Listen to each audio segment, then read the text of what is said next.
16th webinar in second session. আপনারা জানেন যে আমাদের ফার্স্ট সেশনে প্রায় 35টার উপর আমাদের ওয়েবিনার হয়েছিল। তো সেকেন্ড সেশনে আমরা কিছুদিন ওয়েট করার পর শুরু করেছি। Today is the 16th day. Today is our speaker S K Tulsiyan. তার কোনো পরিচয় দিতে লাগে না। তিনি ভারতবর্ষের অন্যতম আইনজীবী। ইনকাম ট্যাক্সের কয়েকজনের নাম করতে গেলেই প্রথমেই তার নাম চলে আসেন। উনি, আমরা সৌভাগ্যবান যে উনি আমাদের প্রতিষ্ঠানেরও সভাপতি, প্রেসিডেন্ট। আজকে উনি বলবেন, ওনার সাবজেক্ট হচ্ছে penalty provision under section 270A and 270AA। আমরা আরো আনন্দিত আজকে যে আমাদের মধ্যে আমাদেরই প্রথম দিনের থেকে যিনি আমাদের সভাপতি ছিলেন এবং আজকে উনি আমাদের পরামর্শদাতা, সেই আশিস গুপ্ত মহাশয় রয়েছেন। উনি আজকে আমাদের এই ওয়েবিনারের ইনগরেশন করবেন এবং আমাদেরই ভাই এবং আমাদের সদস্য অনিকেশ ব্যানার্জি আজকে মডারেটর হিসেবে থাকবেন এই অনুষ্ঠানে। আমাদের মধ্যে যারা এসেছেন আমি সকলকে ধন্যবাদ জানাই যে আপনারা আছেন বলেই ওয়েবিনারগুলো আমরা ঠিক মতো সময়ে এবং আমরা করতে সক্ষম হচ্ছি এবং আপনাদের সহযোগিতা ছাড়া কখনোই কোনো অনুষ্ঠান সম্ভব হয় না। তাই দর্শকদের একটা বড় ভূমিকা আছে। যারা আজকে আছেন আমি প্রত্যেককে আন্তরিক অভিনন্দন জানাচ্ছি ট্যাবের পক্ষ থেকে। আমি শ্রদ্ধেয় আশিস গুপ্ত মহাশয়কে ইনগরেট করার জন্য অনুরোধ জানাচ্ছি আজকের ওয়েবিনার।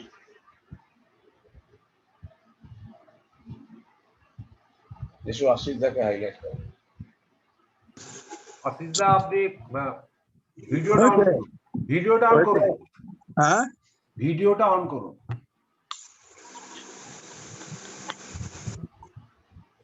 হ্যাঁ, আশিস দা আপনি বলুন, আনমিউট করে বলুন, আনমিউট করুন, আনমিউট করে বলুন। হ্যাঁ, এবার বলুন, বলুন। আবার মিউট হয়ে গেছেন দাদা, আনমিউট করুন। হ্যাঁ, আনমিউট করুন, আনমিউট করুন, বলুন দাদা, বলুন। good evening friends. Today we are going to hold another webinar under the banner of TAB with speaker none less than Mr. S K Tulsiyan, a renowned income tax practitioner in this country. And the moderator will be my close friend's son, Anikesh Banerjee. His father, DK Banerjee, Debu Banerjee, was my close friend. I bless him for his future. And I inaugurate this seminar, this webinar, to continue and hand over to Mr. Anikesh Banerjee to start.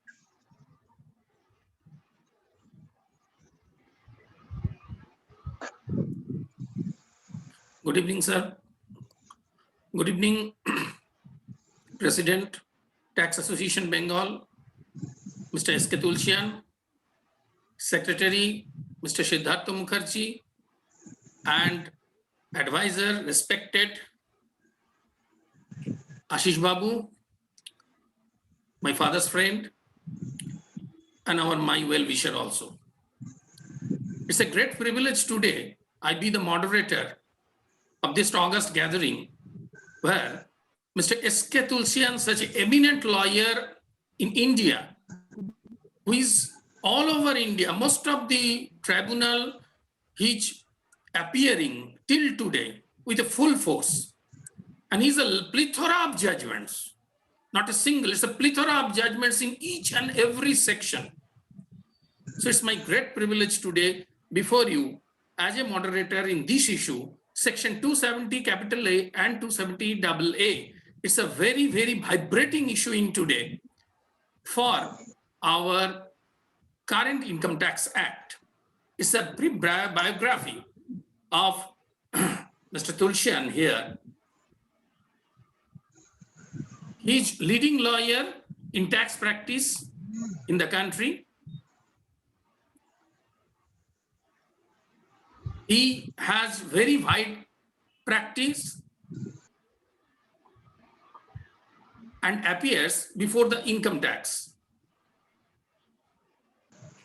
appellate tribunal in almost all the benches in the country. He is also a tax profession in the practice before the Income Tax Settlement Commission, before all branches of Settlement Commission in the country. He has a very wide practice in direct taxes and retained by very reputed and renowned corporate for advice and guidance. He is one of the highest tax-paying professional in the country. He is presently the chairman of the Income Tax Appellate Tribunal Committee of Income Tax Bar Association, situated on 1924, Calcutta. He is the vice president of the Tax Advocate Association of Bengal, and he is the chief of the Income Tax Settlement Commission Bar Association in Kolkata. He is consultant by the All Forum of the Income Tax Department, Income Tax Settlement Commission, Income Tax Appellate Tribunal, in respect of all the matters concerning the function of the benches. He is also a speaker in several workshops and conferences and contributed large number of articles. He has come through a dedicated hard work and regarded in the professional circle for his such devotions. He is blessed with two sons. Elder one is chartered accountant and now in practice, and the younger one also in practicing advocate.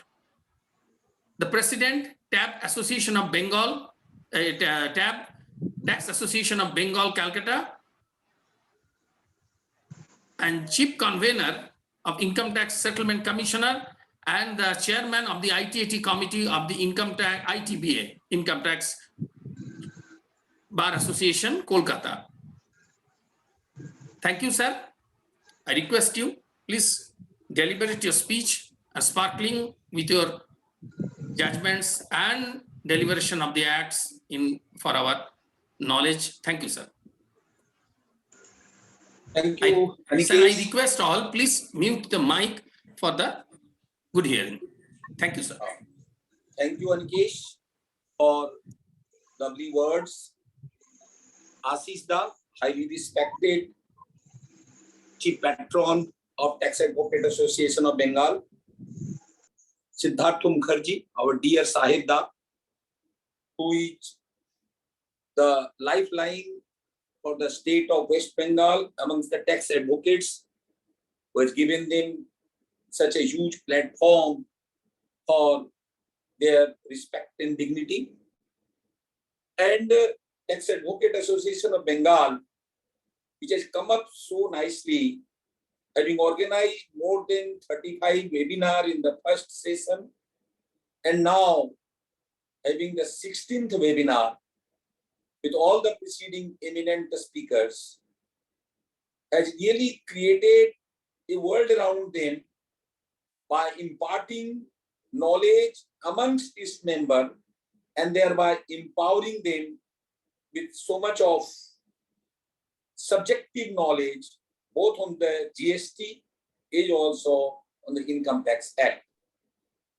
I am really lucky and thankful to the Honorable Secretary General and Ashish Da for having provided me this opportunity of coming before you to air my view on the newly enacted provision in respect of penalty provisions under section 270A, read with section 270AA, in lieu of the provisions under section 271(1)(c), which is applicable up to assessment year 16-17.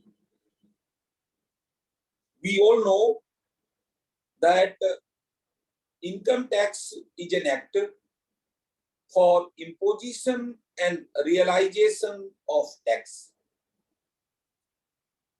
Since there is always a tendency amongst the taxpayer to hide their earning and not to disclose fully and truly their income, the penal provisions have been enacted in the law to enforce compliance of the tax laws.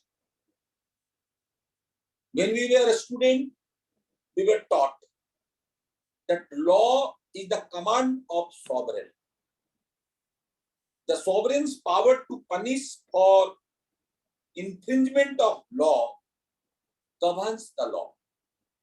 So therefore, anybody who does not pay their taxes truly and fully, they have to pass through the rigors of law, through the imposition of penalty and sometimes consequent prosecution also.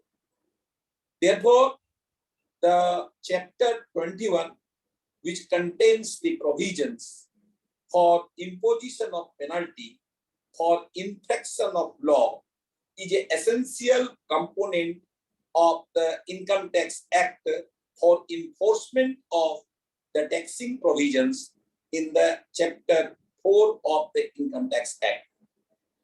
Now, we all know that prior to the Finance Bill 2016, wherein a partisanship was made and these two new sections were introduced in the Act, the penal provisions for imposition of penalty for concealment of income and furnishing of inaccurate particulars of income were in section 271(1)(c) of the Income Tax Act.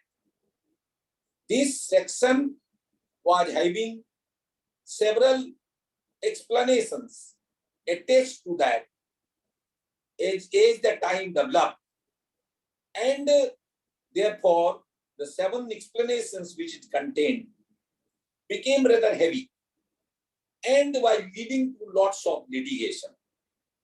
As a result, the present sections were brought in to streamline the provisions.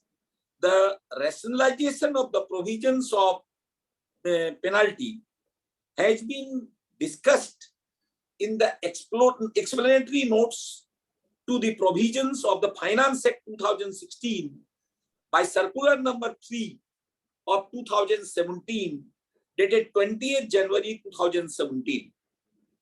It says, rationalization of penalty provisions. Under the existing provision, penalty on account of concealment of particulars of income or furnishing of inaccurate particulars of income is leviable under section 271(c) of the Income Tax Act. In order to rationalize and bring objectivity, certainty and clarity to the penalty provision, section 271 of the Income Tax Act has been made non-applicable in relation to any assessment for assessment years commencing on or after the 1st of April 2017 and subsequent assessment years, and penalties shall be leviable under the newly inserted section 270A of the Income Tax Act with effect from 1st April 2017. The new section 270A of the Income Tax Act provides for levy of penalty in cases of underreporting or misreporting of income. So now the word concealment has been done away with. It has come in the form of underreporting and misreporting. As has been stated in the memorandum, the provision has been brought in to rationalize the penalty provisions and to bring objectivity, certainty, and clarity. Section 270A has got 12 subsections, and Section 270AA has got 6 subsections. As far as subsection 1 is concerned, subsection 1 says who is capable of imposing penalty. Section 270A starts with the assessing officer or the commissioner appeal or the principal commissioner or commissioner may, during the course of proceeding under this act, direct a person who has underreported his income shall be liable to pay penalty in addition to tax. So these 4 authorities, that is your assessing officer, if he notices the underreporting, now the word is underreporting. So the EP notices underreporting in the your return of income furnished, he can initiate penalty proceeding. CIT appeal in course of hearing. Also, if he notices that there is need for an enhancement of the income determined by the assessing officer, he can initiate penalty proceeding. Your commissioner of income tax, when he is dealing with your matter under section 263 of the Income Tax Act, or the principal commissioner of income tax, while he is dealing with your matter under section 263 of the Income Tax Act, he can initiate penalty proceeding. And these authorities will be initiating penalty proceeding independently.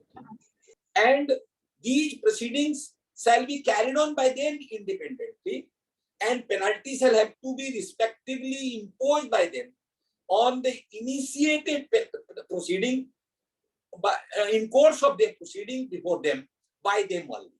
Only in the case of ITO and the assistant commissioner under section 274(2), the approval in the case of penalty up to 10,000 shall have to be by the joint commissioner, and above 20,000 by the assistant commissioner or deputy commissioner is to be approved by the joint commissioner.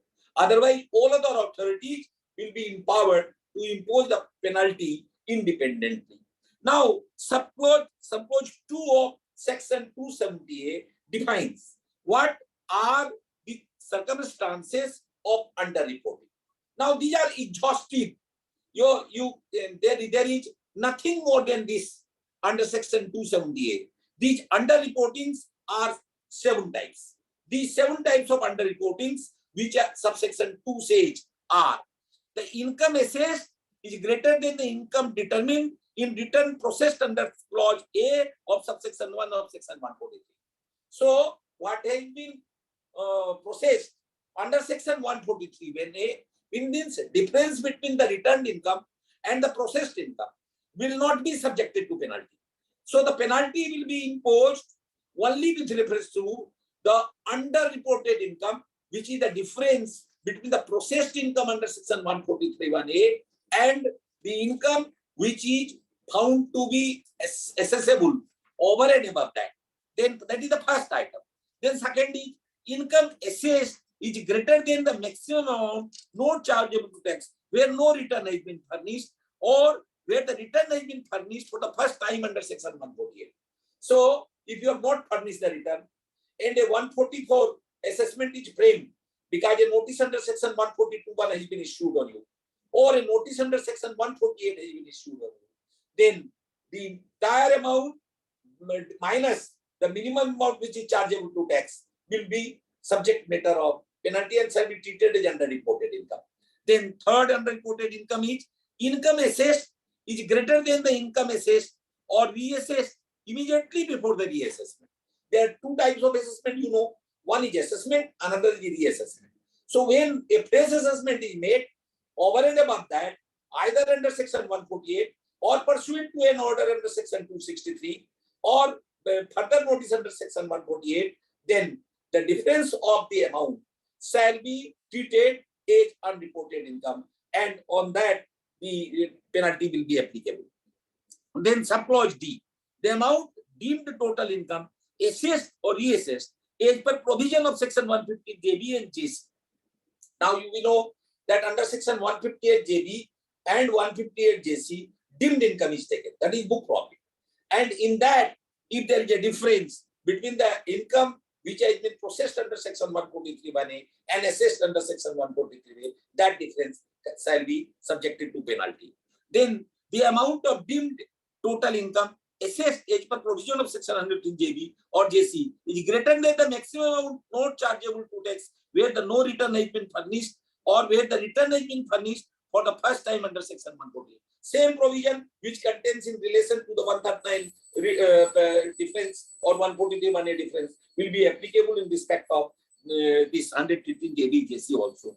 Then if the amount deemed total income reassessed as per the provision of JB JC, as the case may be, greater than the deemed total income assessed or reassessed immediately before such assessment. So if an assessment was made and reassessment proceeding has been initiated, or reassessment was made, reassessment is made, differential amounts will be treated as underreported income, or which the penalty shall be eligible. And last item is income assessed or reassessed as the effect of reducing the loss or converting the loss into income.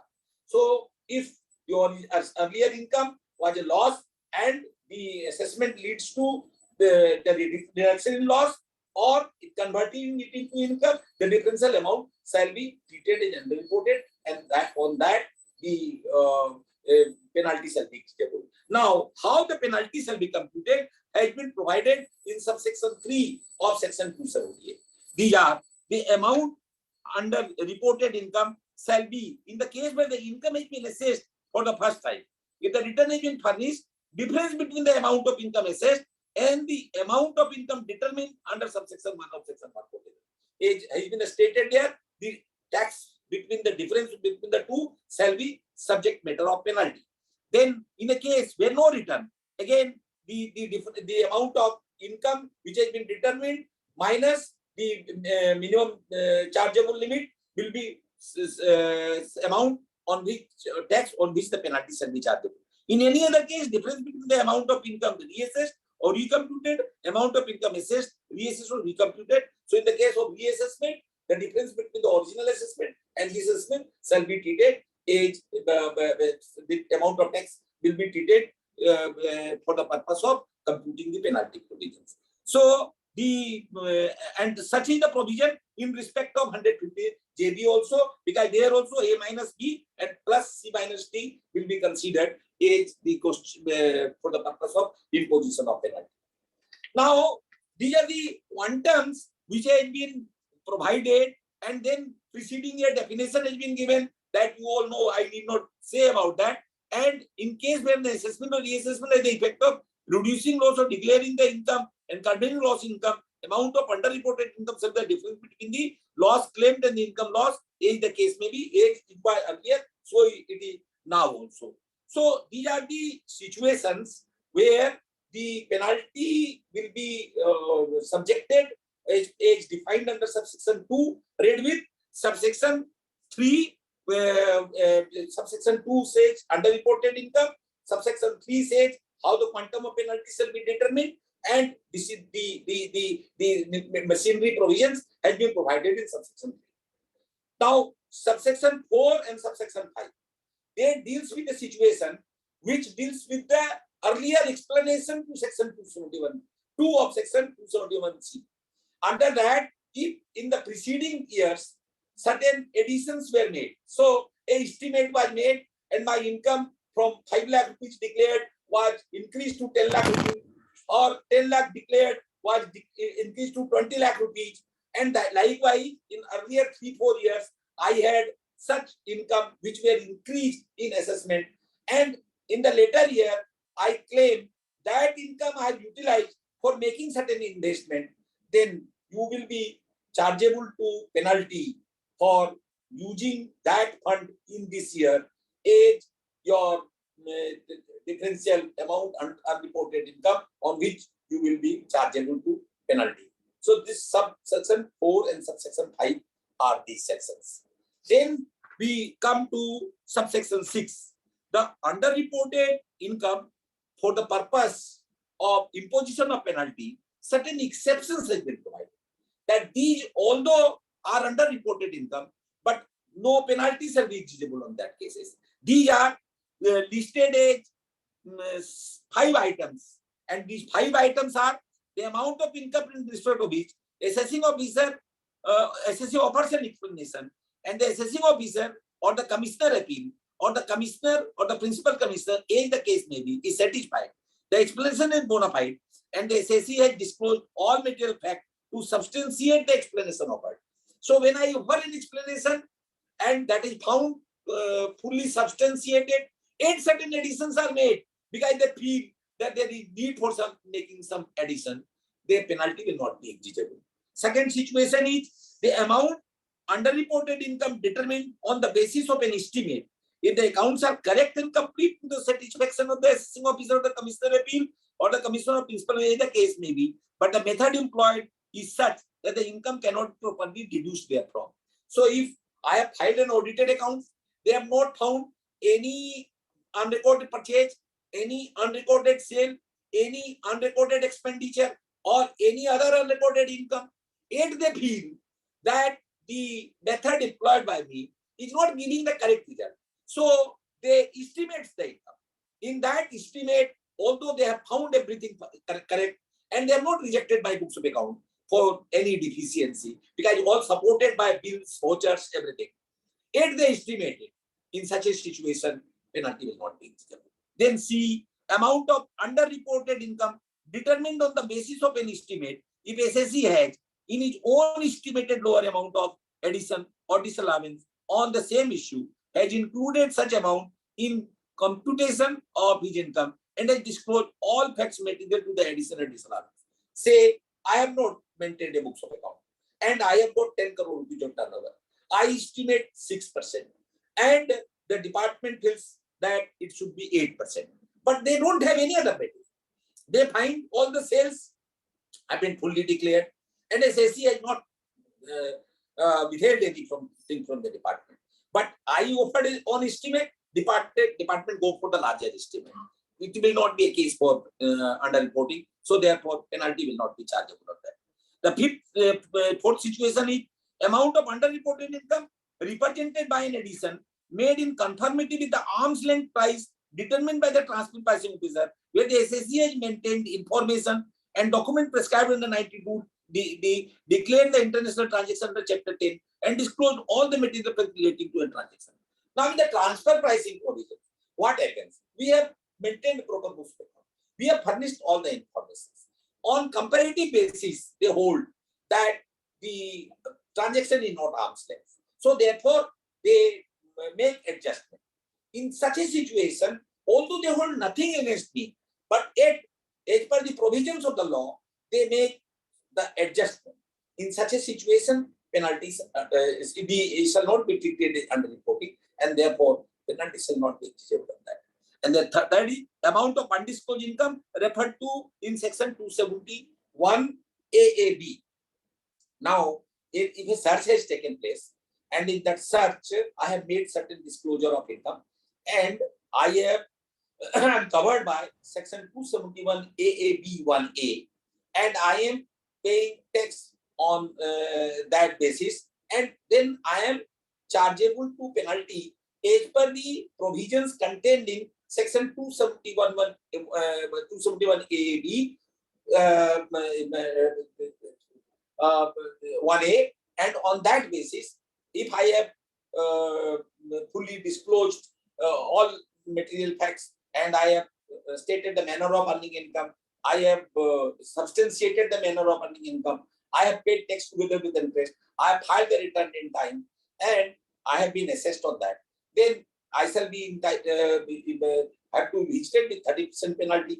And if I have included the turnover and disclosed the income, I shall register with 60% penalty. So this is the provision contained in section 270 AAB. So section 270A will not overlay section 271 AAB. So here this shall not be treated under reporting under section 270A. So these are the cases which will be excluded from the consideration of underreporting. Now, subsection 7 says that the case of underreporting which are not covered by subsection 9, the amount of penalty will be 50%. Now I'll come to end those which are covered by subsection 9, the penalty will be 200%. That is subsection 8. Now, what is subsection 9? That is misreporting.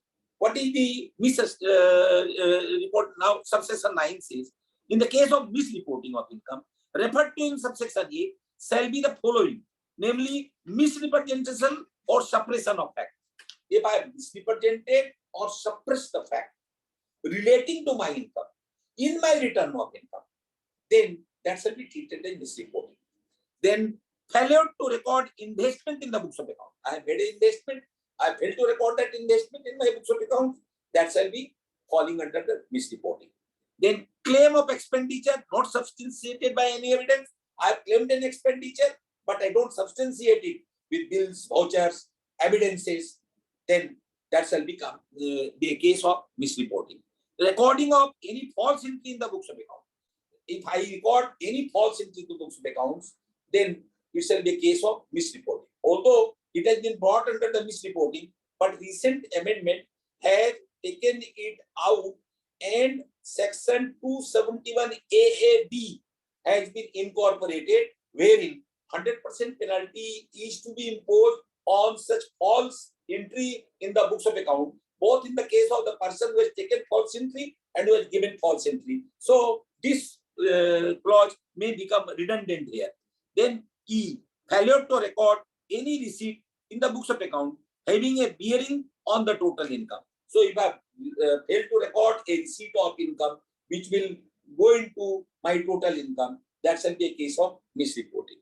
Then if failure to report any international transaction or any transaction deemed to be an international transaction or any specified domestic transaction to which the provision of chapter 10 applies. So if I have not failed to take into consideration such transaction, then that shall be a case of misreporting. So these are the cases which will be exigible to tax penalty at the rate of 200%, because these are the cases of misreporting. Then the tax payable in respect of underreported income is to be computed as per section 10, subsection 10. As per subsection 10, how it is to be computed has been laid down. That is, where no return of income has been furnished or where return has been furnished for the first time under section 148 and the income has been assessed for the first time, the amount of tax calculated on the underreported income is increased by the maximum amount not chargeable to tax as if it were the total income. So the whole of the income on which the tax is chargeable will be subjected to penalty under section at the rate of 200%. Where the total income determined under clause A of subsection 1 of section 143 assessed, reassessed or recomputed in the preceding order is a loss, and the amount of tax calculated on the underreported income as if it were the total income. So the difference between the two will be tax coming on that will be treated as tax payable, and the differential amount shall be brought to tax. Any other case determined in accordance with the formula of x minus y, where x is the amount of tax calculated on the underreported income, age increased by the total income determined under clause A of subsection 1 or 143 and assessed. So the differential amount, that is 143 1A computed income and the income is determined in the assessment, that shall be the differential amount on which the penalty shall be computed. So these are the provisions under which the penal provisions shall be used. Now these are the things which you also understand and know. Now the point to be noted is that the subsection 1 in this case starts with the word assessing officer, commissioner appeal, principal commissioner, commissioner, made in the course of proceeding under this act direct. So it nowhere uses the word satisfied.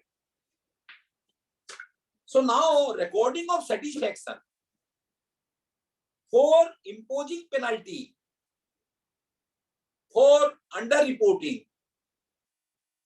is essential or not. Whether the requirement of recording of satisfaction. Now you have yourself seen the underreported income has got 3 components. One component on which 50% penalty is chargeable on the tax.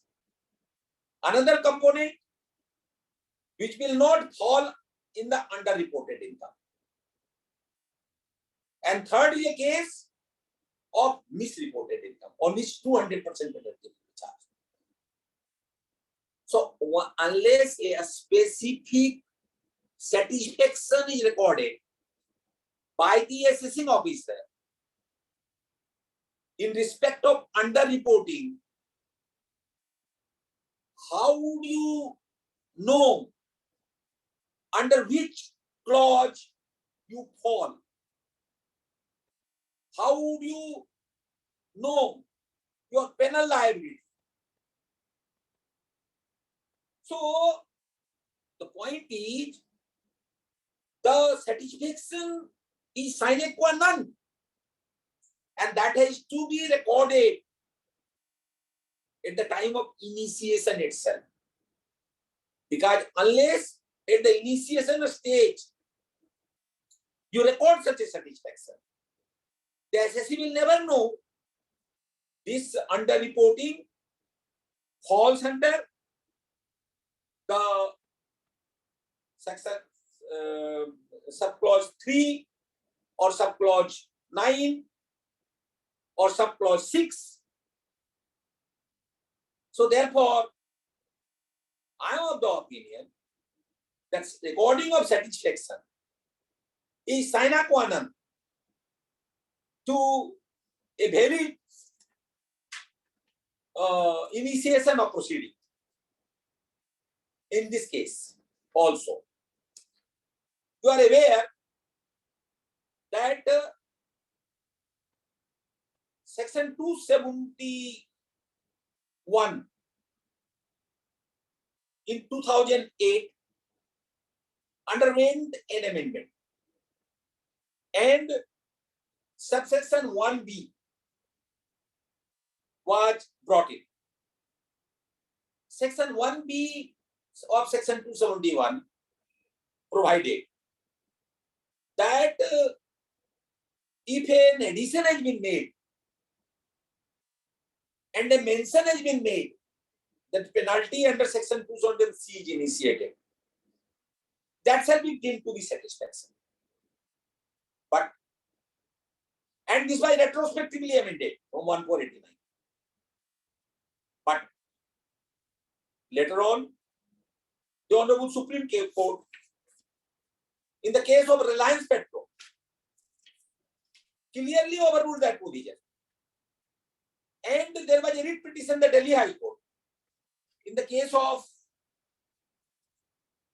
Madhusri Gupta versus Union of India, in writ petition number 1 of 5059 of 2008, where also it was held that subsection 1B is not in conformity with law. So the mere not mentioning in the initial part of the section about the satisfaction will not lead to any conclusion that the satisfaction is not needed for initiation of proceeding under the new provisions.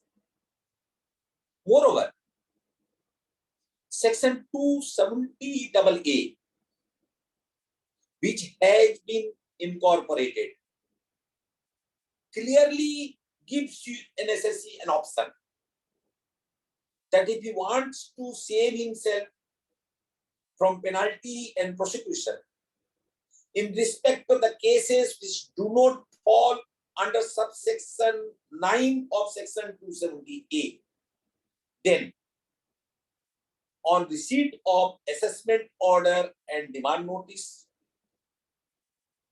and immediately after the period for filing of appeal is over, they can make in Form 68 an application before the assessing officer for settlement of the matter by paying tax together with interest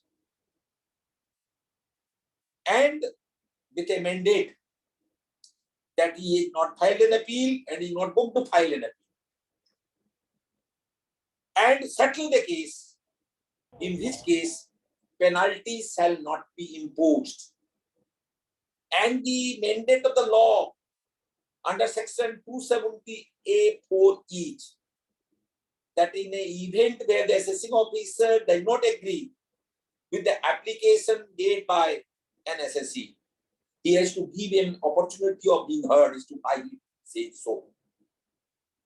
So therefore, that section clearly says those cases which are covered by subsection 9 cannot come under section 270AA. So if that be so, a satisfaction is sine qua non. Identification under which clause the penalty has been initiated is sine qua non. So therefore, I am of the opinion that the recording of satisfaction is a must. And identifying under-reporting in the order is also a must. If he says that the penalty proceeding is initiated for under-reporting of income, that is not enough. The judgment in the case of Manjunath, that is Manjunath Cotton and Ginning Factory, 359 ITR by 565. In this case, SLP was rejected. Will very much apply in the case, in such cases also, and the penalty shall be knocked down because the basis for the initiation of penalty was not given in the satisfaction note. So therefore, I am of the opinion that the penalty proceeding has to be initiated by properly recording the satisfaction, and that satisfaction must convey the offense committed by the assessee, because the penalty in itself is a quasi-criminal proceeding. In Dilip and Saraf's case, Supreme Court clearly held so. Although that order in the case of Dilip and Saraf, reported in 291 ITR page 590, was to some extent read out in 306 ITR page 277. That is Dharmendra Textile and Processors. But there also, the Supreme Court did say that if a prosecution is initiated for such concealment, then that is an act which is falls under the purview of crime. So, in that, a burden of proof clearly lies on the department, and it will become a quasi-criminal proceeding. And this issue found force further with the Supreme Court, when the Supreme Court, in spite of the Dharmendra Textile judgment, upheld the proposition of quasi-criminality in the case of Reliance Petro Product Private Limited, 322 ITR, page 158. So therefore, the recording of satisfaction is sine qua non. Now, the question is, what are the bona fide positions where penalty will not be exigible? What are the bona fide? Because the word used at many places in section 270A6 is that if the claim has been made by the SSC, bona fide. Now, such cases of bona fide claim can be carved out in the following circumstances. What are they? Claim on the basis of advice of a counsel. A person reaches out to his counsel, seeks his advice, and he makes the claim in his income tax return on the basis of advice of such a counsel. It cannot be said he is not bona fide. Such will be a case which will fall under section 278(6). Likewise, claim on the basis of case law. Some tribunal judgment has come. The tribunal judgment says that a claim is rightly available to you, but that claim, that judgment is then reversed by the High Court. But in the meantime, you already made a claim. That will be a case of a bona fide claim. Then, genuine error in preparing return. Say, you have made a higher deduction on the payment of LIC or payment of interest to the bank against your housing loan. A bona fide error has been committed while filing the return. That return could be revised, but say it does not come to your notice. But while correcting that, it cannot be a case which will be eligible to penalty. It shall be a bona fide case. Surrender before detection. Say a claim has been made by you, or certain matter by not address the return because you are not a accountant.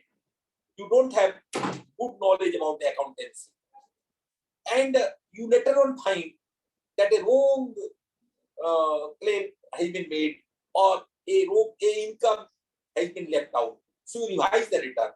You pay the tax well before it is detected. It shall be treated as a bona fide act on your part. Then surrender in case of survey.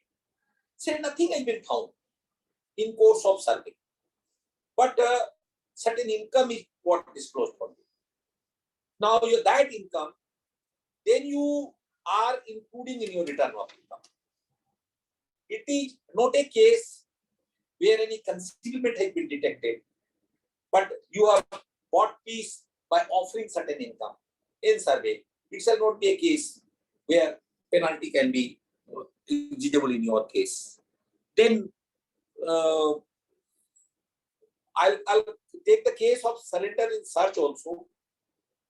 But a surrender in search, you will be covered by section 271(a)(b) or subsection 1(a), where if you are able to substantiate your income with the manner of earning income, then you will be have to pay penalty of 100%. Otherwise, 200%. Certain deeming fiction, certain income is say 50C. You have received 5 crore each capital gain on sale of the property.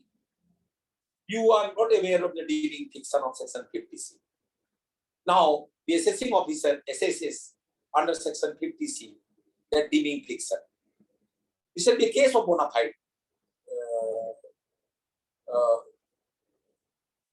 fiction, and penalty will not be imposable in that. If you have given an explanation and the amount has been added and that explanation has not been found to be adequate, that shall also be treated as something which is bona fide.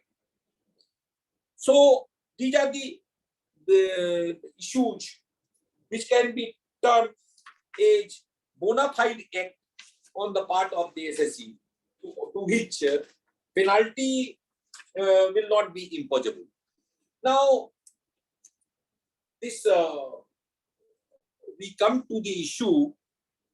Let us come to the power to initiate or levy penalty is mandatory or discretionary. Now, admittedly, section 270A starts with the word the assessing officer or commissioner appeal or the principal commissioner or commissioner may. It is not shall. So the word may clearly denotes that initiation of penalty is absolutely discretionary. It is not mandatory. The word may denotes that the assessing officer feels that the case do not warrant initiation of penalty proceedings. Say the assessing officer in course of hearing says that if you surrender this sum before me, I'll not initiate penalty proceeding against you. Then he has every right not to initiate the penalty proceeding. He can record it in the assessment order that he has surrendered this sum, although I have not found anything wrong in the return of income on my persuasion, because I feel that this income should be brought to tax. So the May word helps an SSC there because it is discretionary. Apex Court in Mansukh Lal versus CIT 71 ITR 546 held that penalty need not be imposed where there is minor breach of law and having regard to the facts, ends of justice require SSC need not be penalized. So if the SSC has got minor infraction of law and the assessing officer feels that there is no need to initiate penalty proceeding, he may not initiate the penalty proceeding. Likewise, Apex Court has held in the case of Hindustan Steel Limited versus State of Odisha 83 ITR 26 that penalty need not be levied for mere technical and venial breach of law. Then section BFA 2 also had said the same. So the shall and may is something which has been discussed by the Delhi High Court in PC Puri case in 151 ITR 584 also. I'll take a break for 3 minutes because I just come from the washroom.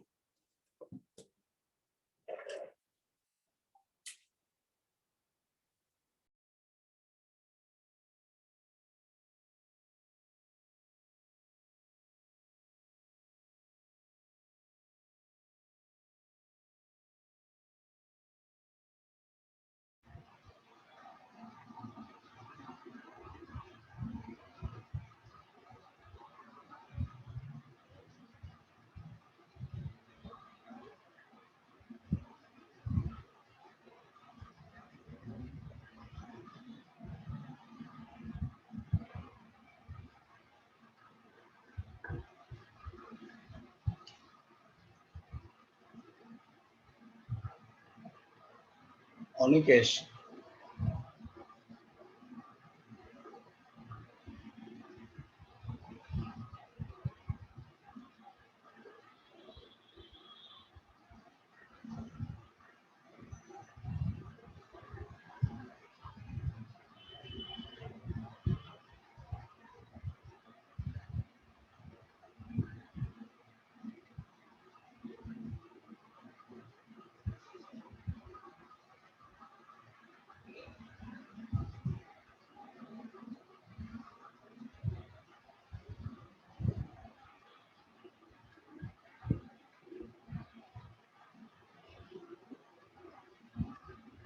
আমাদের আগামীকাল সন্ধ্যে 7টার সময় আমাদের অনুষ্ঠান, আমাদের webinar আছে। আগামীকাল সন্ধ্যে 7টার সময় থাকবেন অরুণ আগরওয়াল। অরুণ আগরওয়াল থাকবেন আমাদের স্পিকার। ইনঅগারেট করবেন আমাদের অতীশ চক্রবর্তী। দাদা এসে গেছেন। Now, the issue relating to section 278 and 270AA has now got mixed up with 3 more sections. One is section 271AAC, Another is section 270 AAD. And yet another is section 271 AAB 1A. Now, you are aware that in December 2016, when the denomination had taken place, section 115BE was amended. As a result, the income by deeming fiction of section 68 to section 69D was taxed with the highest rate, including surcharge, coming to 75%. And section 271AC was enacted. If that transaction is not recorded in the books of account, then 10% penalty was prescribed for that. So, the income falling under section 68 to section 69D now do not fall within the purview of section 270A.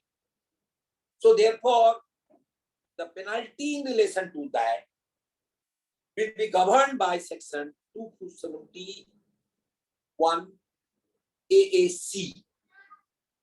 Likewise, the false entry in the books of accounts. The case now for penalty is governed by section 271 AAD. So therefore, the false entry in the books of account will also be excluded from the purview of section 270A. Likewise, if in course of search, money, bullion, jewelry, valuable article or things, or any other asset is found, and SSC states the manner of earning income out of which such investment or expenditures or assets were acquired, earned, or invested, and the SSC is able to substantiate that, then if he has made a disclosure under section 132(4), then such income also will not form the part of section 7A. So these are the three types of income which no more forms the part of section 270A. So major part of the addition normally in the case of an SSC is either under section 68 or under section 69 or under section 69A or under section 69B or under section 69C or under section 69D. All these sections are now out of the purview of section 270A, and since they are chargeable to tax under section 115BE, the penalty imposable in their case will be under section 271 AAC, not under section 270A. And all such cases where disclosure has been made for the specified year, non-specified year will come under section 270A, but a specified year, a non-specified year, 3 years preceding the year of search will be automatically reopened under section 148, and beyond that, for rest of the 7 years, for each of the assessment years, unless unaccounted asset of rupees 50 lakh or more is not found in course of search, then those years cannot be subjected to reopening. So section 270A shall be relevant for the years beyond the specified years, but the specified years will be falling under section 271A(b). Whether disclosure has been made a month before or has not been made in the month before. And section 270A will be totally out of this provision. Now, as far as the issue relating to getting immunity from penalty under section 270A, I have told you that section 270AA has been inserted by Finance Act 2016 simultaneously and applicable for assessment year 17-18 onward, where immunity from penalty under section 270A and prosecution under section 276C and 276CC of the Income Tax Act can be availed, provided following conditions are fulfilled. 1, the tax and interest payable as per the order of assessment or reassessment under subsection 3 of section 143 or 147 have been paid within the time specified in such notice of demand. And 2, that no appeal against the order referred to in clause A has been filed. And SSC makes an application within 1 month on the receipt of the order. Within 1 month, you have to make an application in form 68 before the commissioner, before the assessing officer, duly verified as per rule 129, and you will be then entitled to immunity, and thereafter, after having been immunized, you shall have no right to file any appeal against the said order, and any appeal, if you file against that, shall be totally invalid. So this is the special provision which has been enacted in the present law to save you from the rigors of penalty. It is also said in section 278(5) that an order which is passed under section 270(3) shall be final and conclusive, and there will not be any appeal or any revision petition against such an order which is passed under section 270AA. Board, by circular number 5 of 2018, has said the important clarified that an application made by an SSC under section 270AA of the Act seeking immunity will not bar the SSC from contesting the same issue in any earlier assessment year. The circular also clarifies that tax authorities shall not take an adverse view in penalty proceeding for earlier assessment year under old penalty regarding merely because the taxpayer has applied for immunity under the new penalty regime. So if the similar addition has been made in past years, in assessment year 16-17, 14-15, 15-16, and you are pursuing an appeal against that, then you are not going to be deprived of the due relief which you are entitled to, merely because you have opted under section 270AA, and therefore you are not barred from pursuing the appeal or seeking the relief in relation thereto. This has been duly clarified by the board. So therefore, people in relation to 17-18 can very nicely approach and settle their issue if they want to buy peace in relation to that. So this is all in relation to section 270A and 270AA. I would also briefly elaborate in relation to the penalty under section 270AB1, wherein by Taxation Law Amendment Act 2016, certain changes were made, and whereupon now if in the case of a search and seizure, the SSE makes a statement and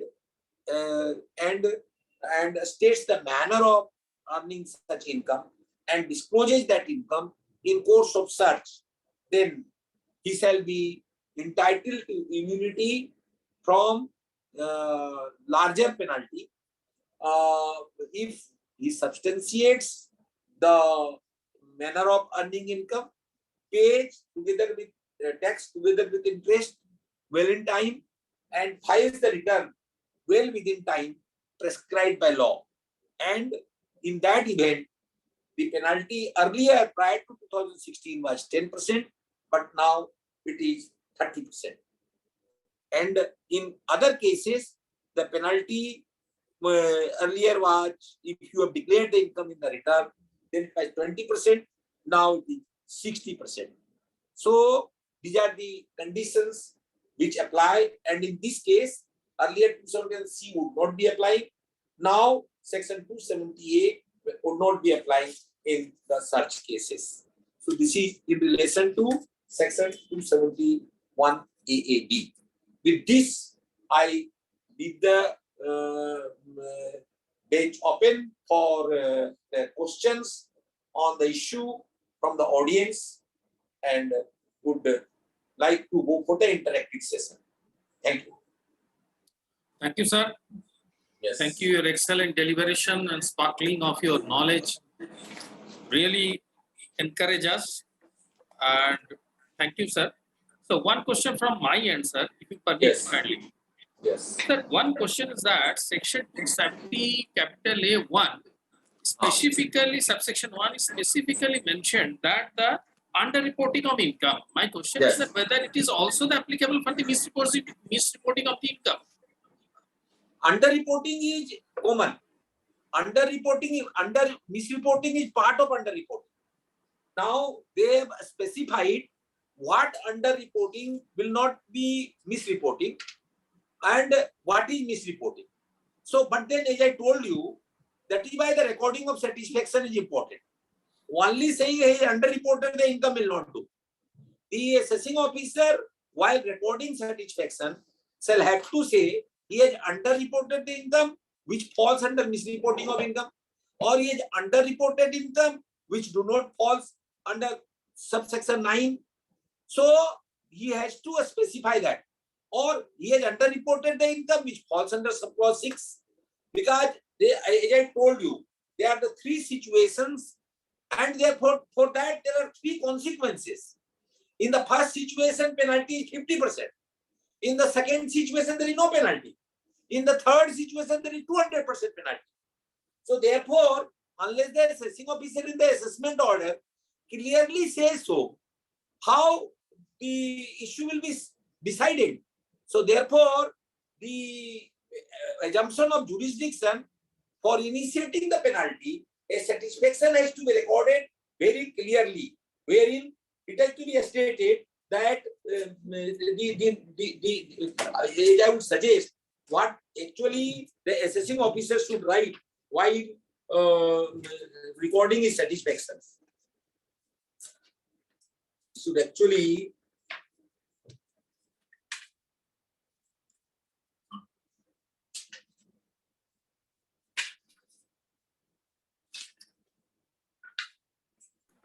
Sir, one clarification is that. Yes. Yes. Sir, one clarification is that Yes. you mentioned the Manjunath cotton mill. Manjunath cotton Yes. mill is related to 271(1)(c). Correct. So it is a question of satisfaction. So naturally, Right. it's my technical question before you. So the question is that whether the assessing authority or who is initiated the penalty have to mention whether it is misreporting or underreporting. Otherwise, the notice will be invalid. Yes. Is it your main point? Exactly. Because you see, underreporting 50%, misreporting 200%. Earlier, penalty was the same. Still, in Manjunath case, the Karnataka High Court said notice is invalid. Here, all the more. So therefore, satisfaction is sine qua non. Manjunath applied with more force than it applied under section 271C. Thank you, sir. Thank you. It was a good clarification. Sir. Any question from any members, please? Please unmute yourself and please. অনেক issue আছে, question করো, clarity পাবে।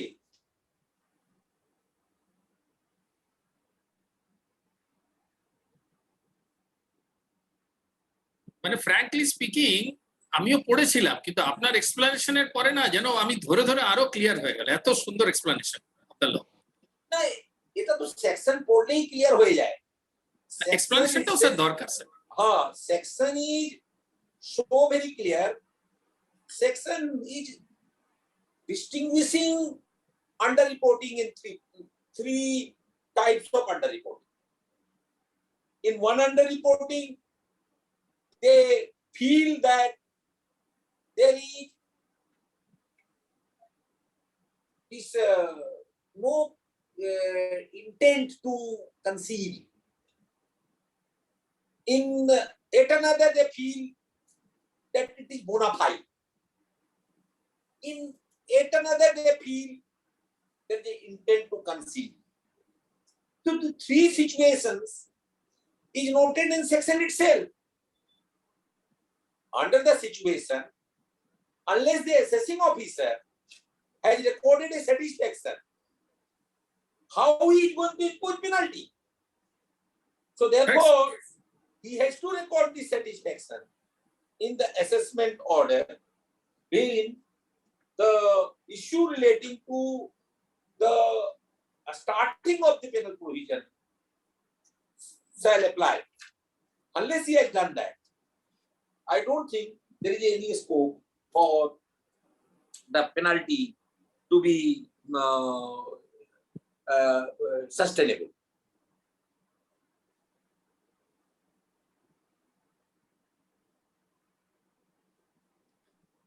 আরো কারো question নেই? Sir আমার একটা question আছে। হ্যাঁ, প্লিজ। It's 1923. যে house property, immovable property sale কনসিডারেশনের সময় we have a scope to adopt the value of set forth value instead of stamp duty value. কিন্তু রিটার্নে market value, stamp duty value and set forth value যেটা higher হয় সেটাকেই income কম্পিউটেশনের জন্য treat করে। ওকে, তো আমরা যদি সেখানে মার্কেট ভ্যালুর জায়গায় সেট ফোর্থ ভ্যালুই মেনশন করি, will it be treated as under reporting or misreporting of income? I have told you it's bona fide because you have received that much only. And there is provision of section 50C2. You may ask them to send it to the registered valuer for valuation. You are not bound to adopt the stamp duty value. A stamp duty value is an ideal situation where you accept and pay tax. But if you have received 500 rupees, a stamp duty value is 1000 rupees. You are not bound to go by 1000 rupees. You can put 500 rupees and contend that you have received 500 rupees and it is 500 only. And you can go for the valuation. I had a case like this. Sir, 1 minute. Sir, 1 minute, sir. We can go for the valuation when it is falls under the scrutiny and at the time of assessment. But when I am furnishing the return, that time what I will do? I will. At the time, the issue will arise of penalty only when you will be scrutinized. Without a scrutiny, you cannot be visited under section 143(1)(a) in such a situation, because there is a provision in section 50C2 that your value may be corrected. So I had a case like this. what happened? My company Peerless had sold some property. It sold it for 8 crore rupees. The market of value of which was 17 crore rupees. The assessing officer, after obtaining my explanation, accepted that. The CIT under section 263 set aside the assessment. I came to the tribunal.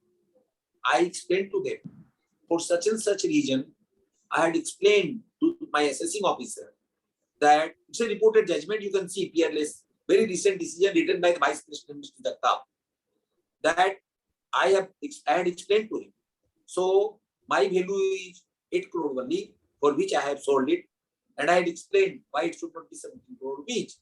And the assessing officer accepted after taking my explanation. So therefore, it is not a case for 263. He has accepted.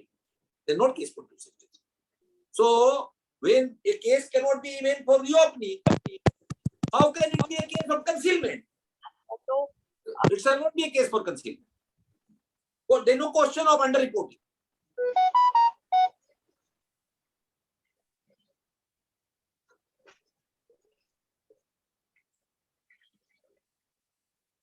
Any other question?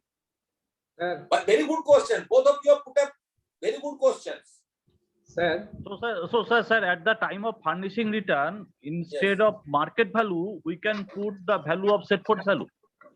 Yes. If that is the true value, then you put that. Yes, अरे बाबा yes. आपने तो 500 टाका पे 1000 टाका पर tax देवें केन?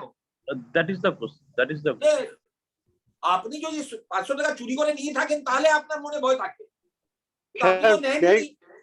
May I ask one question? Yes, please. In the return, the column is put the stamp duty valuation, not market valuation. Put the stamp duty valuation. What amount will be put there? No, stamp duty valuation is the requirement of section 50C. That's right, in the return. In the return, it has been told set for value, one column, and another term is stamp duty valuation. And the return is automatically taking the higher value. That means stamp duty value. No option there now. Such a return is invalid return. You can go to the court Now, will strike down this return. Can we put the set for value as stamp duty value? See, that is the question.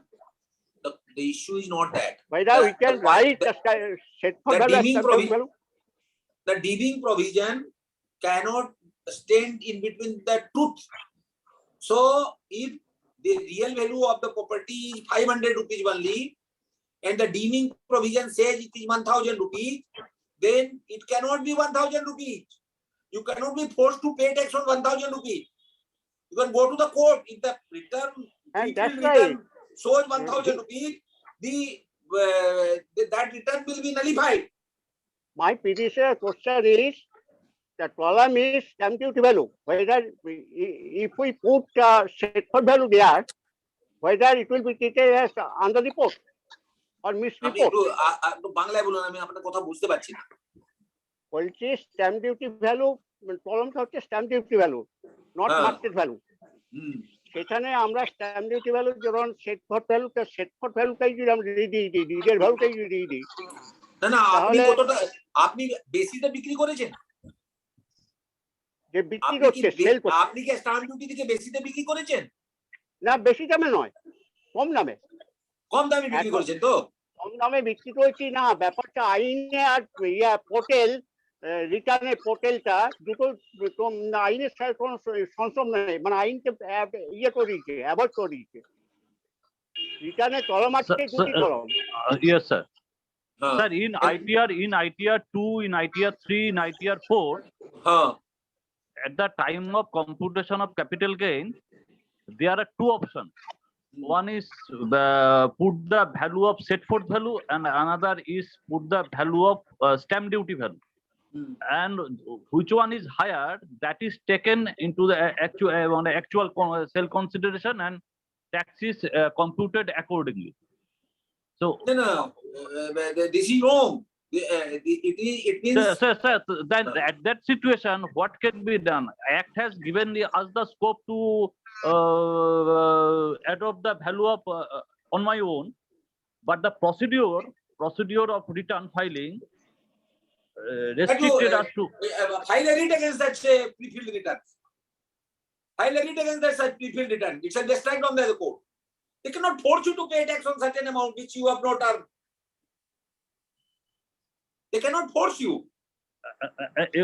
এবং sir এই রিটার্নটাই nationwide for the long time এই রিটার্নটাই চলছে। So you see, this is the way they are forcing you to pay tax as they want you to pay. But they cannot force it. You will pay tax on the income which you have earned. You have earned 500 rupees. How can you pay tax on 1,000 rupees? Then you'll have to challenge 50C. Yes, you not 50C. You have to challenge that pre-filing of 50C has a provision under which 50C2 you can seek its valuation by through the registered valuer. 50C has that dynamism. 50C is not saying you have to pay on the stamp duty. There is no need to challenge. You see, there was a judgment in 131 ITR KP Varghese where similar things were struck down by the Supreme Court. But then 50C somehow or other has survived. Thereafter, deeming provisions have become the order of the day. But let that be so. But as far as the 50C is concerned, it has got a dynamic provision contained in section 50C2. So under section 50C2, you can claim that you have sold a property whose value is only 500 rupees. Because say in Alipur, every property cannot fetch you 30,000 rupees a square feet. Some may fetch you 10,000 rupees per square feet. Some may fetch you 12,000, 15,000 rupees per square feet. If the stamp duty value is fixed at 30,000 rupees per square feet, and one has sold the property 15,000 rupees per square feet, and pre-filled return comes for 30,000 rupees per square feet, how a person is going to pay tax on that? So therefore, that is an impossibility. So you have to fight it out. You file a writ. The entire process of pre-filled returns will be straight down by the High Court. Like very recently, their board has issued 2 circulars, one in April, another in June, whereupon the period for notice under section 148 has got extended. But you see, this is illegal because the provision under section 148 no more stays in the statute as it existed up to 31st March. It is substituted by the new section 148, 148A, 149, 140, 50, 151. So all these provisions, old provisions, are no more part of the statute. If something which is not part of the statute, how would you extend it by notification? New provision has already come from the 1st of April. So Bombay High Court state that notice under section 148. And it's a request, I'm sure. So you cannot force certain things by pre-filling the return or by issuing the circular. These are illegal things. Sir, the return is not pre-filled, but I have to put the value, set forth value and the stamp duty value. You go for the value consideration for which you have sold it. Yes, sir. Yes, sir. That is that. And sir, আমি তো read করতে যাব না. I interested with the association to file it. যদি ওরা আপনাকে processing এ বাড়িয়ে দেয়, you can immediately challenge it. Even in appeal you will get it. No problem. Actually, the procedure of return compelled me to under report. It is not under reporting at all. It is not under reporting at all. If you have sold for 100 rupees, you are showing 100 rupees. Where is under reporting? So stamp duty is area-wise stamp duty. Entire area is not sold at the same price. Yes. A corner plot has some other value. A block plot has some other value. A building lying in the black block hole is some other value. So it cannot be all the same. but when the valuer will go, he will look into it. He will reduce the value accordingly. The stamp duty is not 10%. Sir, next, Sanjeev. Good evening, sir. First of all, it is nice to see you again, Thank you. and nice deliberation, no doubt. And though you are taking the subject of penalty today, my question may not be very much related with the penalty, but since I got people like you who knows a lot of things, and nowadays a new problem is going to arise. So I like to address those things.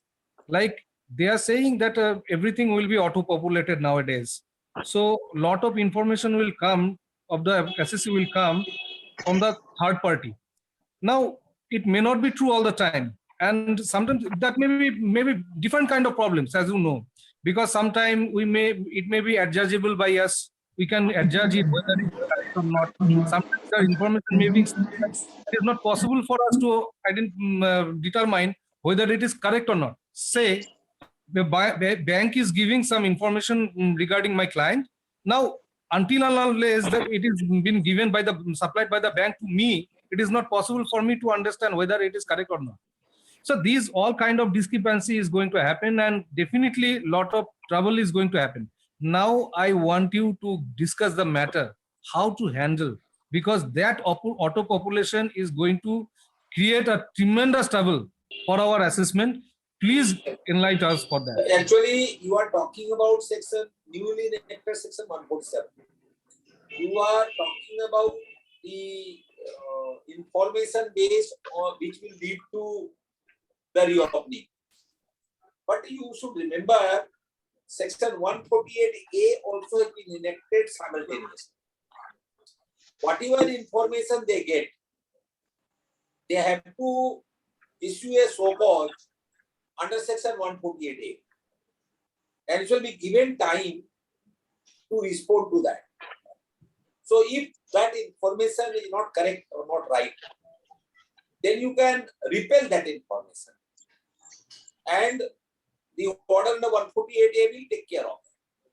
Say, in spite of your adducing evidence or bringing it to the notice of the assessing officer that you have not withheld anything in the return of income or at the time of original assessment, if they issue notice under section 148, then you will have the right to challenge that addition in the subsequent proceeding or even at 148 stage. So you get lots of opportunity to support and substantiate your claim that the information which they have gathered will not give them the jurisdiction to either reopen your case or continue with the reopened proceeding. I think the GKW's case, under which earlier we used to file the return, and then they used to provide us region recorded, and then we used to repel that region recorded, and they used to throw out our explanation to that and continue with 148 proceeding. We are now in a better footing under section 148A. So I think I don't think it is going to be a much problem. But time will show how it works. But I am of the opinion that they are in a better footing than what we were before.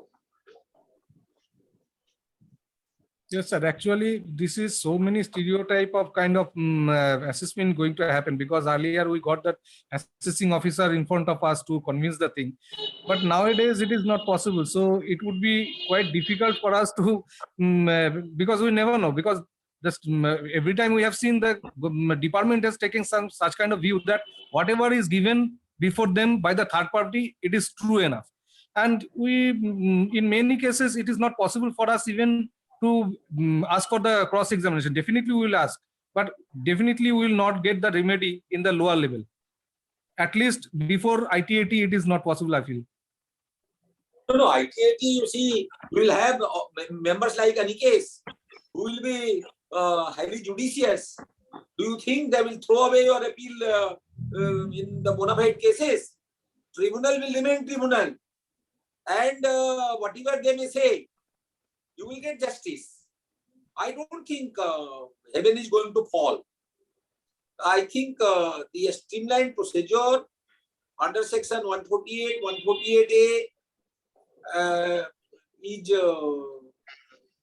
not going to be that bad, because you see now it is pakka that everything is online.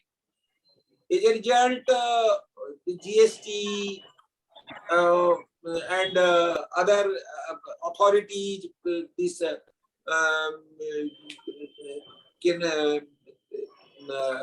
SEBI and all other authorities who deal with the transactions in share securities or foreign trade, etc. They all now supply information, or these informations are available on the tip of the button.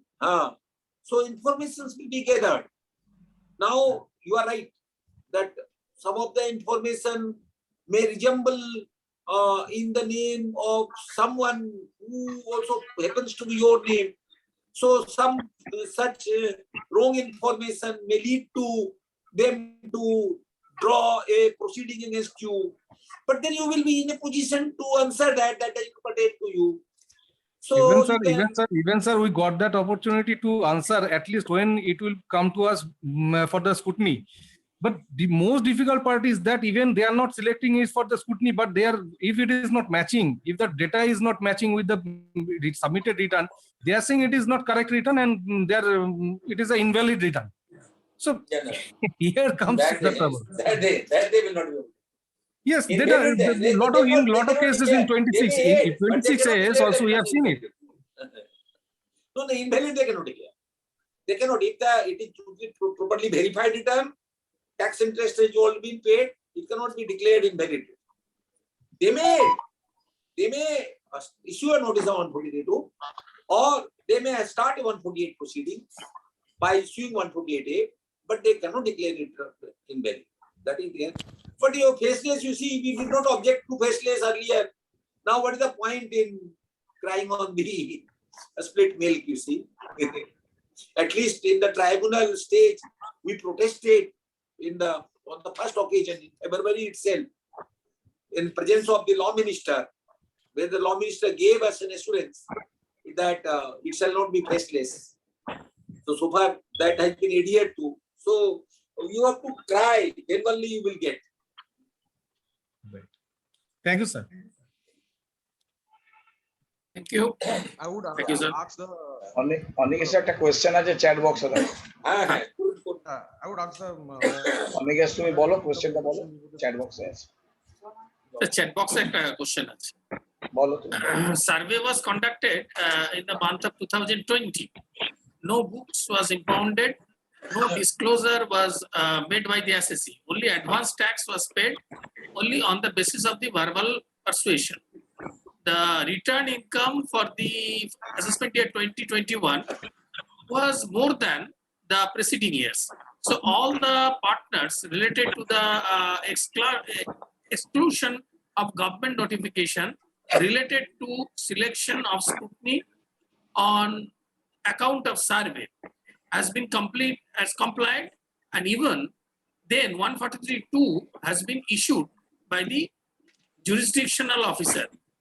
Whether notice under section 143(2) is legally tenable or not, and what action to be taken by the SSC. As far as issue of 143(2) is concerned, you see, a scrutiny or non-scrutiny, this is entirely the discretion of the department. You see, I am a lawyer. I show my receipt on which the reverse GST has been paid and each bill TDS has been deducted. My all receipts are verifiable. My all expenditure are verifiable. And I have received a notice for full scrutiny. So I cannot object to that. This is a prerogative of the revenue. So notice will be issued. As far as survey is concerned, since nothing incriminating was found, no evidence was found, If you have included that income in your return, fine. If you have not included that income in your return, that is also fine.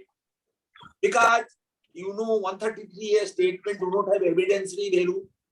You also know that there is a board circular that such a statement without any evidence has no evidentiary value. So therefore, it will not lead to any addition. This much I can tell you. So therefore, it's fine. Issuing 143(2) is fine, but no harm. Nothing will be fallen on the assessor. The question টা করেছিলেন mister সনাতন রয়। Yes, yes. Thank you.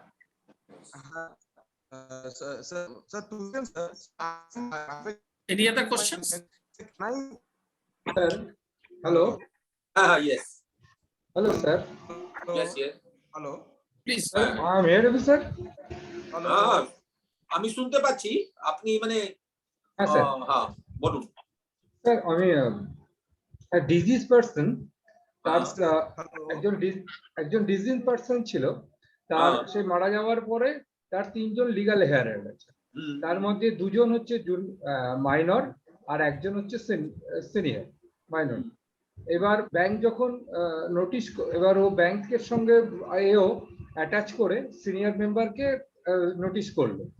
এবার আমরা যখন hearing এ গেলাম তখন আমি senior পারসনকে legal representative হিসেবে হিয়ারিং করলাম এবং হিয়ারিং ডকুমেন্টে আমি টোটাল ডকুমেন্ট দিলাম যে 2 জন মাইনর আছে আর এনি হচ্ছে সিনিয়র। অ্যাট দ্যাট টাইম তার ব্যাংক অ্যাকাউন্টে খুব বেশি কিছু ছিল না। তো কোয়েনসাইন করে উনি 44 এডিতে একটা ডিমান্ড করলেন 3 লাখ সামথিং টাকার মতো। তো স্যার আমার কোশ্চেন, আমি সঙ্গে সঙ্গে 1 লাখ টাকা দিলাম, 1 মাসের মধ্যে দিলাম না, 270A উনি ইম্পোজ করলেন। এখন আমার দুটো কোশ্চেন স্যার। প্রথম কথা হচ্ছে ডিজিজ পারসনের সে কিছুই জানে না, তবুও সে ইম্পোজ করলো, এখানে আন্ডার রিপোর্টিং বা মিস রিপোর্টিং ইম্পোজ হবে কিনা। আর 2 নম্বর কথা, যারা মাইনর আছে তাদের ক্ষেত্রে কি 270A অ্যাপ্লিকেবল হবে কি না প্রপোর্শনেটলি ইমপ্লিমেন্ট, যদি হয় প্রপোর্শনেটলি ইমপ্লিমেন্ট হবে। এখানে একটা ডিসিজ পারসন ছিল আর ডিসিজ পারসনের যে ট্রানজাকশন ছিল সেখানে লিগ্যাল আয়ার্স আর বিং অ্যাসেসড, তাই তো? হ্যাঁ। নাও লিগ্যাল আয়ারের যে ইনকাম যেটা অ্যাসেসমেন্ট হয়েছে তার মধ্যে একজন যে মেজর আছে তাকে ওরা লিগ্যাল আয়ার হিসাবে রিকগনাইজ করেছে। দুটো মাইনর যে ছিল তার গার্জিয়ান গুলোকে লিগ্যাল আয়ার হিসাবে নিয়েছে কি না? তার গার্জিয়ান ওনার মা আর 2 ছেলে আর মেয়ে, মাকে লিগ্যাল রিপ্রেজেন্টেটিভ করেছে। ওই দুটো মাইনরের লিগ্যাল মানে গার্জিয়ানও মা আছে, সেজন্য মাকে নিয়েছে, ঠিক আছে?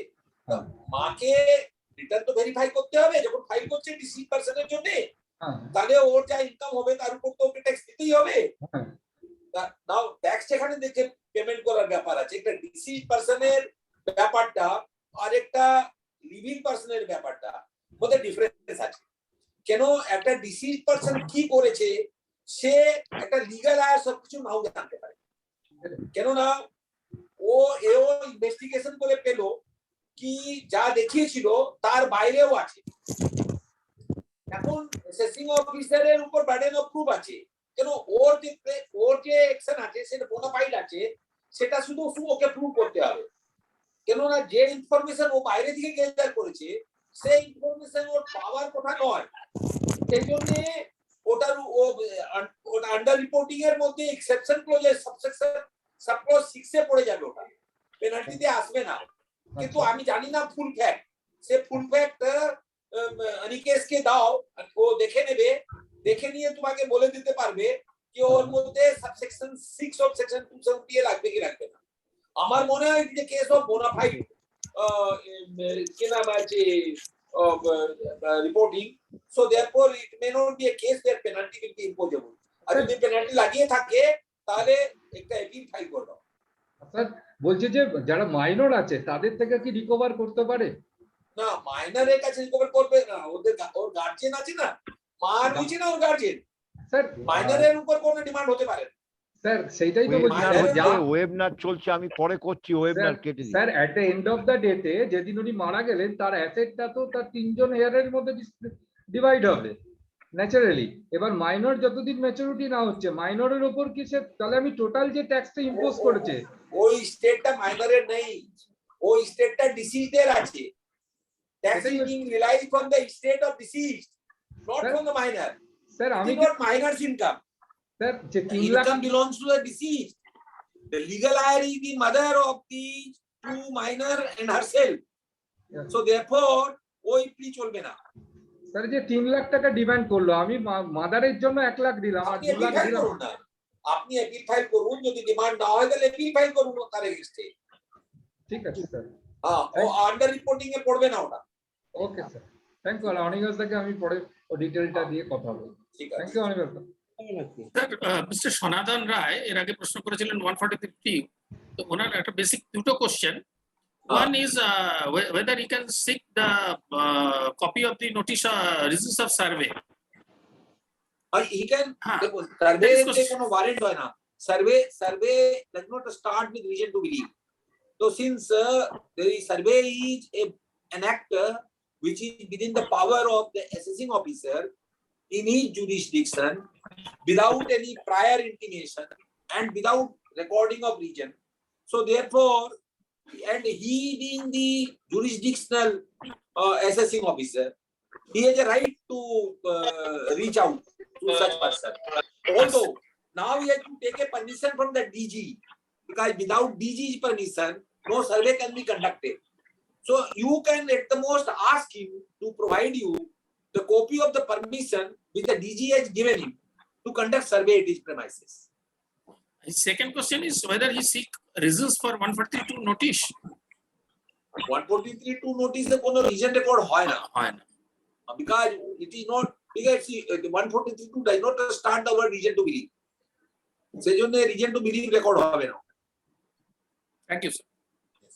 স্যার রায়, আমার মনে হয় আপনার কোশ্চেন দুটো রিপ্লাই হয়ে গেল।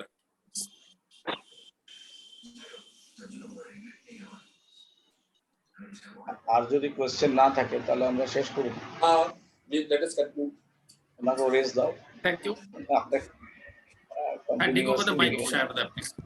Mr. Shah,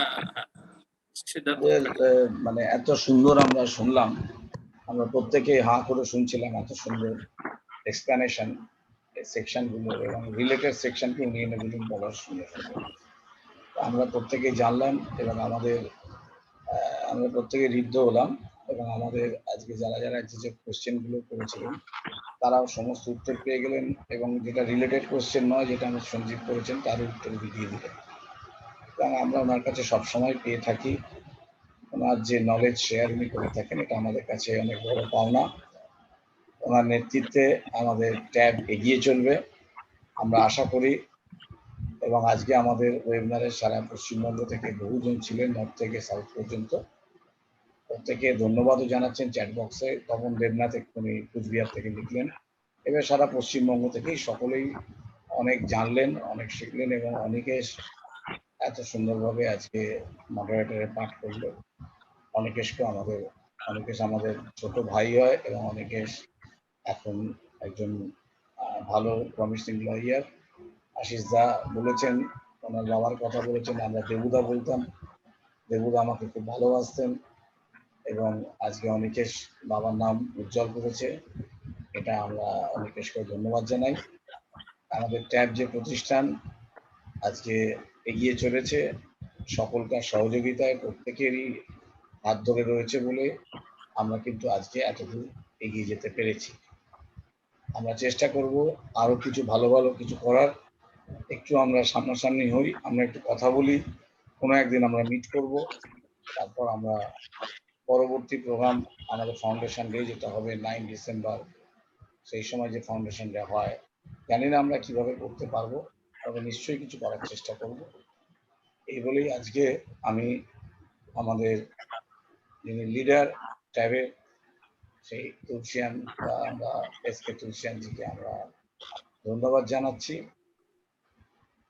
আপনার নেতৃত্বে ট্যাব আরো এগিয়ে চলবে এই বলেই আমি আমার আজকে বক্তব্য শেষ করছি।